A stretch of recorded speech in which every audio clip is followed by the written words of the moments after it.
Peço a vossa atenção, é muito rápido. Muito obrigado por terem vindo e, em primeiro lugar, muito obrigado à senhora doutora Leonor Beleza, que aceitou estar aqui connosco.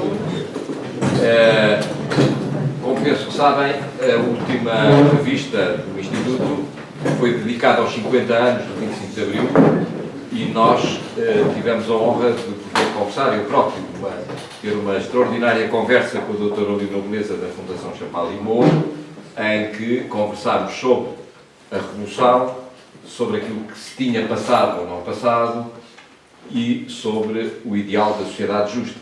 Mas melhor do que qualquer coisa que eu possa dizer é ler essa mesma conversa e aquilo que nos foi dito pela doutora Leonor Beleza. E na altura eu comecei, desde que assumi esta responsabilidade com esta nova equipa, no ideal comecei a perder a vergonha e a convidar as pessoas permanentemente para virem ao ideal, e na altura perguntei à doutora Leonor Beleza se nos dava a honra de poder vir aqui à nossa casa conversar connosco, a propósito também da revista, do tema que nos levou a conversar com ela e sobre tudo aquilo que ela entenda conversar connosco.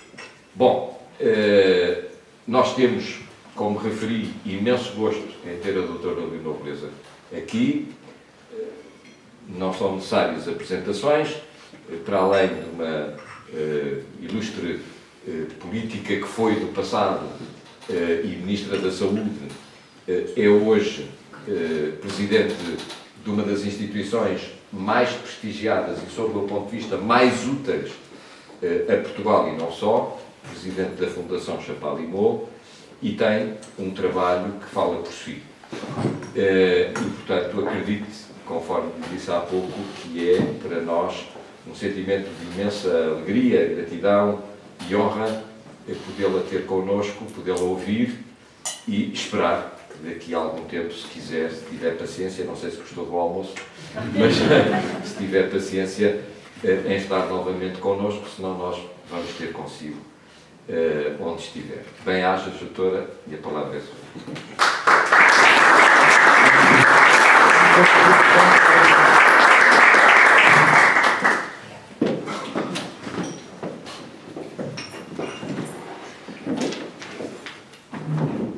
Ora bem, a minha primeira palavra é naturalmente para agradecer ao Dr. Manuel Monteiro o convite, quer para a entrevista a que fez referência, quer hoje para vir aqui passar um almoço convosco. Sob a vigilância do engenheiro Adelina Mar da Costa, a quem aproveito esta circunstância para prestar homenagem. Acho que ele foi muito importante naquela altura na vida. Certamente perdemos muito por não ter podido contar com ele durante bastante mais tempo. Ora, o meu primeiro problema é saber de que é que vou falar. Eu vejo que estão aqui pessoas de idades diferentes, de gerações diferentes, e isso porventura abre-me portas em vez de me complicar a vida. Acho que me abre portas em relação ao que vos posso dizer. Estou muito tive umas conversas aqui nesta mesa ao almoço muitíssimo interessantes. Agradeço muito esta oportunidade também de conversar sobre coisas importantes do passado e do presente, daquilo que vamos vivendo. E resolvi talvez começar por vos referir um facto que às vezes, sobretudo nestes últimos tempos, tenho tido a oportunidade de explicar, e que é: eu tinha 25 anos quando aconteceu o 25 de Abril.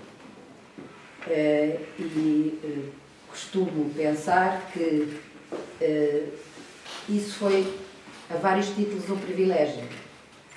Um privilégio porque eu, nessa altura, já tinha idade suficiente para ter acompanhado, percebido, vivido, participado em tudo aquilo que aconteceu. Mas privilégio também porque pude justamente participar de uma maneira certamente mais ativa do que aquelas gerações que me tinham antecedido, e pude viver estes 50 anos que decorreram desde então em múltiplas circunstâncias. Eu gosto muito de me referir a mim como uma privilegiada, faço isso muitas vezes, tenho uma consciência muito aguda de que há variedíssimos títulos. passei e passo por privilégio.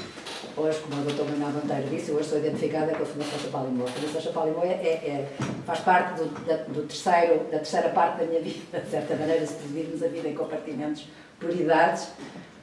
A Fundação Chapalimau é uma história, para mim, relativamente recente na minha existência.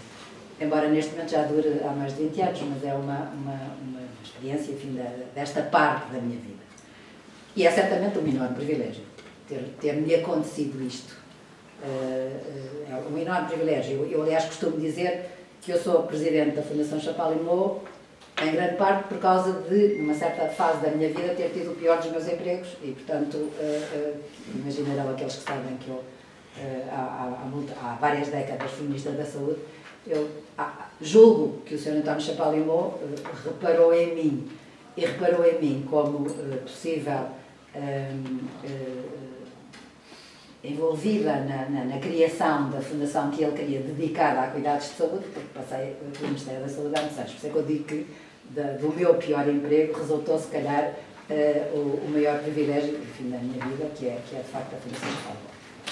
Bom, mas voltando ao 25 de Abril e ao que ele significou para a minha geração, eu era, na altura, assistente na Faculdade de Direito da Universidade de Lisboa, e era, portanto, licenciada em Direito, nessa altura, era assistente, era a primeira mulher assistente convidada nas mesmas condições dos meus colegas. Na altura, a Faculdade de Direito era uma faculdade muito masculina. Transformou-se completamente ao longo destes anos todos. E até mim tinha havido duas mulheres que tinham dado aulas na Faculdade de Direito, a professora Maria Espaço, que só foi convidada para dar aulas depois de ter doutorado e de ter classificações e um currículo melhor do que muitos dos colegas dela que eram professores.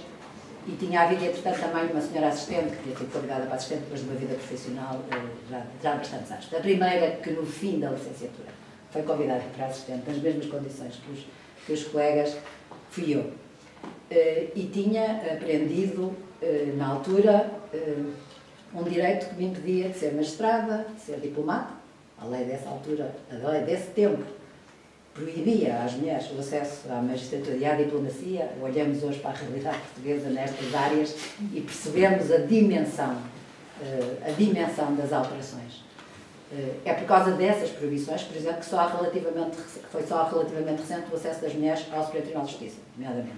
Enfim, é aquele que, de certa maneira, normalmente, para os magistrados de carreira, coroa uma vida na magistratura. Mas a história não era só essa. Não era só essa. Na verdade, o direito que eu aprendi ainda era um direito em muitas áreas muito não igualitário. Sobretudo, se uma mulher casava, o que me aconteceu ainda depois do 25 de Abril, mas antes da entrada em vigor da Constituição, que foi quando as grandes alterações aconteceram, perdia direitos, eu perdi-os. Quando a minha filha nasceu, eu não tinha nenhum poder sobre a minha filha, porque o poder era todo do meu marido. Portanto, era a este nível aquilo que era o direito que eu ainda aprendi e de que ainda fui, durante algum tempo, não quer dizer vítima, também não é preciso exagerar, porque a Constituição, entretanto, mudou as coisas e nós sabíamos que essas mudanças viriam aí nessa altura.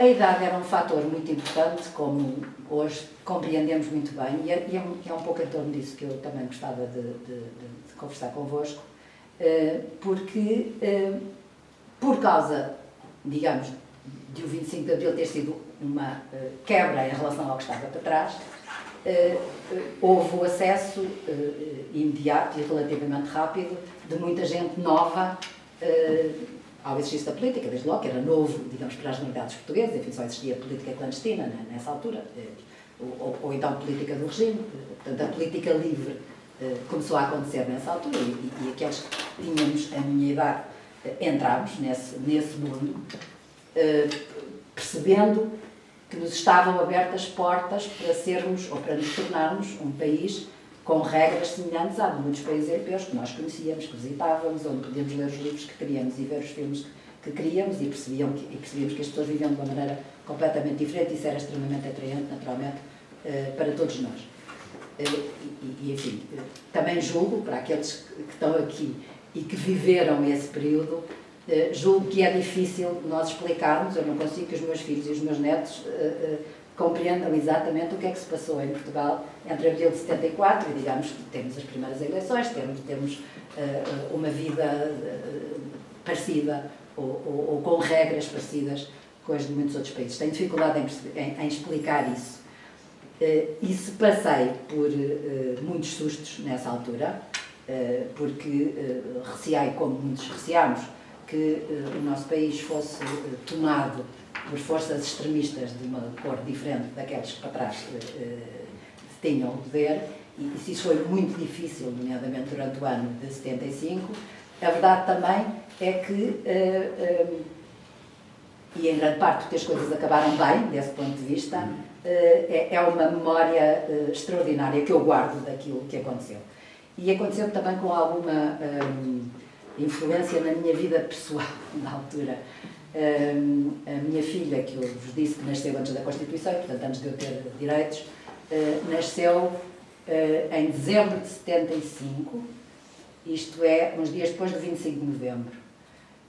Eu tinha-me envolvido, entretanto, na atividade política, não me sentia segura em Lisboa como quem fazia política nessa altura, do lado em que eu estava, se não sentia segura, e a minha filha nasceu no Porto por causa disso. E, portanto, há um facto da minha vida pessoal, o Porto é a minha terra, portanto, também não era nenhum sítio mais estranho para mim, é a terra onde eu própria nasci, mas enfim, a minha filha nasceu no Porto porque naquela altura nós não sentíamos, ou eu não sentia, que houvesse na cidade onde vivia, aqui, como muitos protagonistas, que eu não era na altura, mas muitos protagonistas da atividade política, saberão que nessa fase estiveram em várias áreas do norte do país, onde as pessoas se sentiam mais seguras. Bom, porquê é que eu estou a fazer esta história nestes termos?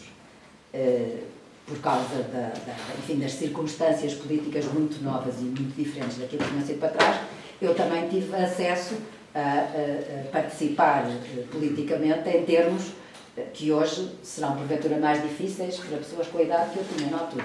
Estou a falar nomeadamente na participação no governo.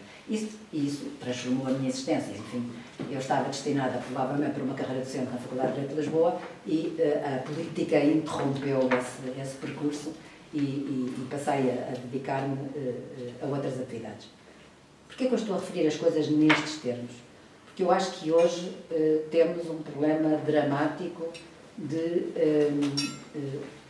desejo por parte das pessoas de participar na vida cívica e na vida política.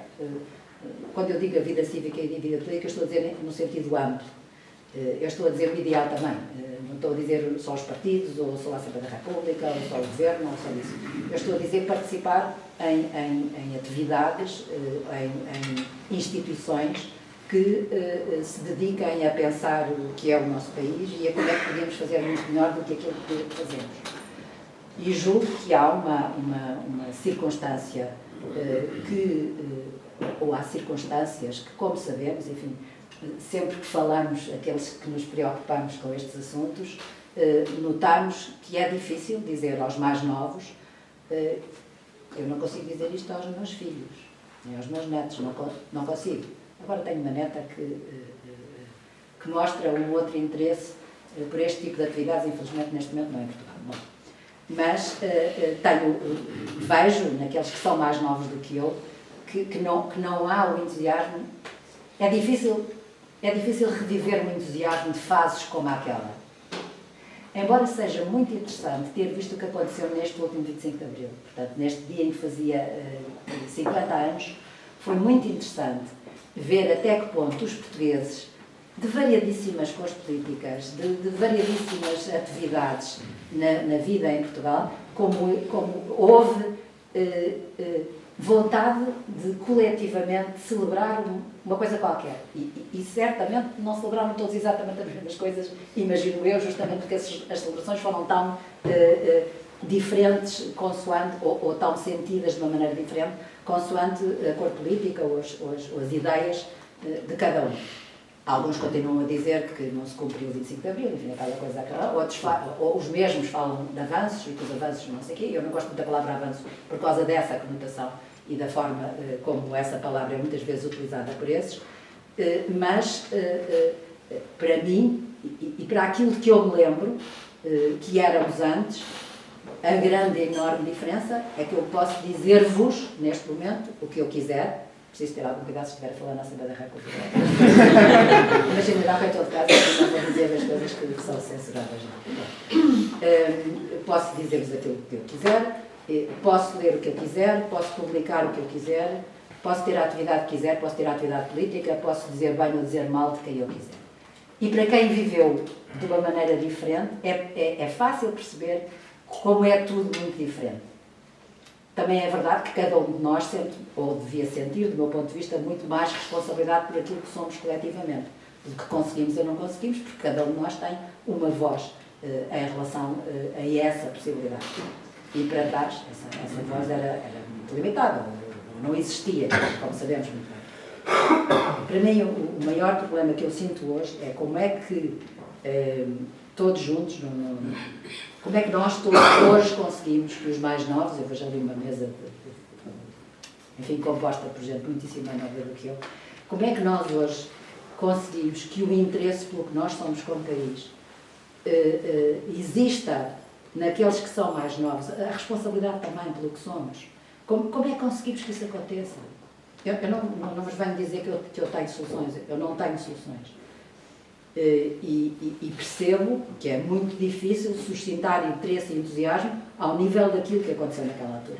É difícil, nós estamos a viver um período de ruptura, de diferenças, de possibilidades que se abrem. Nós estamos.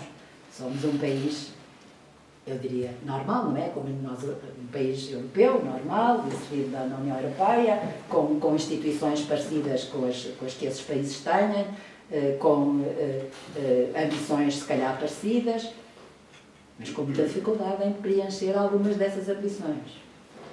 E eu julgo que é talvez por aí, hoje, hoje falamos muito, dizemos muito, falamos muito dos países que nos ultrapassaram em termos de bem-estar, nos termos em que esse bem-estar é medido nas sociedades como a nossa. Naquela entrevista que tive a oportunidade de dar, referiu um aspecto, tive a revê-la agora, para me lembrar bem do que é que tinha dito, e referiu uma coisa que aconteceu quando eu era membro do governo, enfim, portanto já há bastante tempo, e que foi que a certa altura ultrapassámos a Grécia em rendimento per capita. E isso foi um momento muito emocionante, pelo menos entre aqueles que fazíamos política e que estávamos envolvidos de uma maneira muito direta. Não é muito simpático para os gregos, porque no fundo o que aconteceu foi que lhes passámos à frente nessa altura.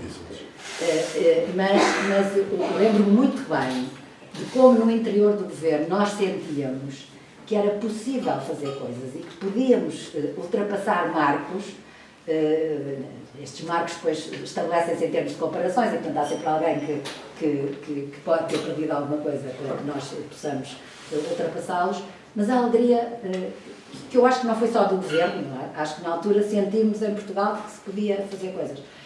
E hoje, como sabemos muito bem, aliás, no mesmo número da revista há muitos dados sobre isso, aquilo que está a acontecer é que vemos que outros que mais tarde do que nós tiveram acesso a meios e a convívio e a desafios partilhados entre uma série de países que colaboram de uma maneira particularmente ativa, outros que chegaram muito mais tarde e que nos estão a ultrapassar. O que é que se passa entre nós que não olhamos para todos esses dados como alguma coisa que não devíamos poder aceitar?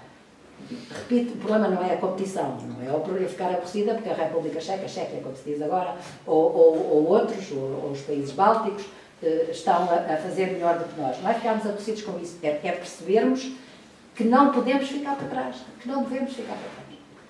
E para que isto aconteça, eu julgo que é preciso que o país se não sinta cómodo nesta situação. E julgo que é preciso que cada um de nós sinta que tem alguma coisa a fazer em relação a isto. Se calhar não são aqueles que têm a minha idade, são aqueles que são mais novos. Isso faz-se como? Não é necessariamente através de uma vida partidária. Eu não tenho nada contra isso, eu própria sou militante de um partido e, portanto, não tenho, e desempenhei muitos cargos nesse partido e tenho um afeto muito intenso pelo partido, mas não é a única maneira de participar. Estávamos há bocadinho a conversar à mesa, o ideal também é, como é o IBSP, que é enfim, uma instituição próxima do PSD, de quem eu também fui presidente durante algum tempo, ou é SEDES, que neste momento está a conhecer um renascimento, ou são muitas outras instituições. O problema é que, de alguma maneira, sintamos que nos partidos ou noutro sítio qualquer, todos temos alguma coisa a ver com aquilo que se passa e temos alguma coisa a ver para que não nos sentamos cómodos e instalados. Eu tenho muita pena de não vos saber dizer de uma maneira mais inteligente e mais inovadora como é que conseguiríamos coisas extraordinárias. Mas eu sinto de uma maneira muito intensa, e admito que muitos outros, também aqueles que somos mais velhos que estamos aqui, estejamos a compreender como o mundo se está a alterar, em termos de se aproximar do que nós conhecemos quando éramos mais novos, que julgámos talvez no princípio dos anos 90 que não voltasse àquilo que era, não é? Estou a falar da Guerra Fria, estou a falar dos blocos, estou a falar das distâncias entre países, inclusivamente no meio da Europa, com enfim, a situação pela qual eu nasci e convivi durante muito tempo. E estou a falar da esperança que no fim dos anos 80, lembro-me também ainda do governo, por exemplo, das notícias que vinham da Hungria. A Hungria está a questionar, eu não estou a falar das tristezas de 56, de 48, 56, 48, portanto, das coisas que aconteceram na fase das invasões, não é? A primeira recordação que eu tenho desse tipo de fatores e da importância que tiveram, tinha eu 6 anos e era o que eu vi, a preocupação que eu vi nos meus pais quando foi a invasão da Checoslováquia, como na altura chamávamos, portanto, acho que era a Checoslováquia. Sim, foi a primeira Hungria, depois a Checoslováquia, certo? Todos que eu esteja a tocar mais da cabeça. Bom, lembro-me de ver a aflição nos meus pais, portanto, na maneira como as pessoas na altura se apercebiam que era o risco de que aquele sistema se estendesse mais do que aquilo que... E a maneira como, na altura, eles conseguiam destruir as experiências novas que estavam a acontecer ou a tentar que acontecessem nesses países. Mas depois, nos anos 80, vimos que essas experiências resultaram. E lembro-me de ouvir, na altura, relatos que vinham da Hungria sobre as coisas que estavam a acontecer com os países a voltarem a tentar estabelecer um esquema em que cada um pudesse pensar aquilo que queria e pudesse dizer aquilo que queria. E no princípio dos anos 90, aqueles que somos mais velhos, lembramos bem da esperança, da noção de que tinha acabado aquele mundo dividido, que a Europa podia ter uma esperança em que essa divisão acabasse, dos tempos em que até o presidente Putin tinha para as Forças Armadas Russas uns espaços na sede da NATO em Bruxelas. Isso aconteceu. A gente hoje já nem se consegue bem lembrar disso, mas houve uma tal esperança de que os termos pudessem vir a ser diferentes, que até, na altura, a Rússia, já não era a União Soviética, chegou a ter, a dispor, enfim, de espaço e de convívio, e se chegou a pensar em operações militares conjuntas. Aliás, nessa altura ainda se fizeram algumas na Alemanha, mas enfim, depois essa esperança foi progressivamente destruída, e aquilo a que nós estamos a assistir, na minha cabeça, é uma espécie de um mundo que vivi durante muito tempo, de certa maneira, a voltar. E isso causa problemas, não é lá fora. É bom que os cause cá dentro, que nós percebamos que o nosso mundo também está em causa quando a Ucrânia passa por aquilo que está a passar e quando percebemos que a Ucrânia pode ser um primeiro ensaio de uma coisa. No princípio, fomos talvez entendendo que a Ucrânia pudesse ter ou sair desta horrível guerra com alguma segurança, e agora estamos cada vez mais a perceber que isso, se calhar, vai ser muito difícil. Isso, de certa maneira, atinge as nossas vidas. Pode atingi-las em termos de segurança, se as coisas correrem muito mal, atinge-as certamente em termos financeiros, porque o que é natural que aconteça nestes países todos, e está a acontecer no nosso, é a noção de que é preciso que nos preocupemos mais com o que pode, a partir de certa altura, ser a inexistência da proteção militar e de segurança em que nos habituámos a viver durante estes anos todos. Em suma, isto são umas reflexões que eu estou aqui a tirar de cima de todos vós. Se quiserem, poderemos conversar em torno destes ou de qualquer outros assuntos, mas aquilo com que eu neste momento vivo mais angustiada e mais preocupada é com a noção de que podemos estar numa fase em que as pessoas não se empenham, ou então se empenham para crer que muito daquilo que nós temos, porventura, passa a ser em termos muito diferentes, e que eu não sei quais são as palavras, mas gostava de encontrar as palavras e sugiro-vos que façamos um esforço nesse sentido, como podemos fazer saber àqueles que se calhar não passaram por muitas coisas que nós passamos, que nada no mundo é completamente adquirido, que as coisas às vezes se podem alterar e que a segurança interior, interna e externa em que nos habituámos a viver, se calhar não é uma coisa que possamos ter a certeza que os nossos filhos e os nossos netos vão conhecer. Muito obrigada pela vossa atenção.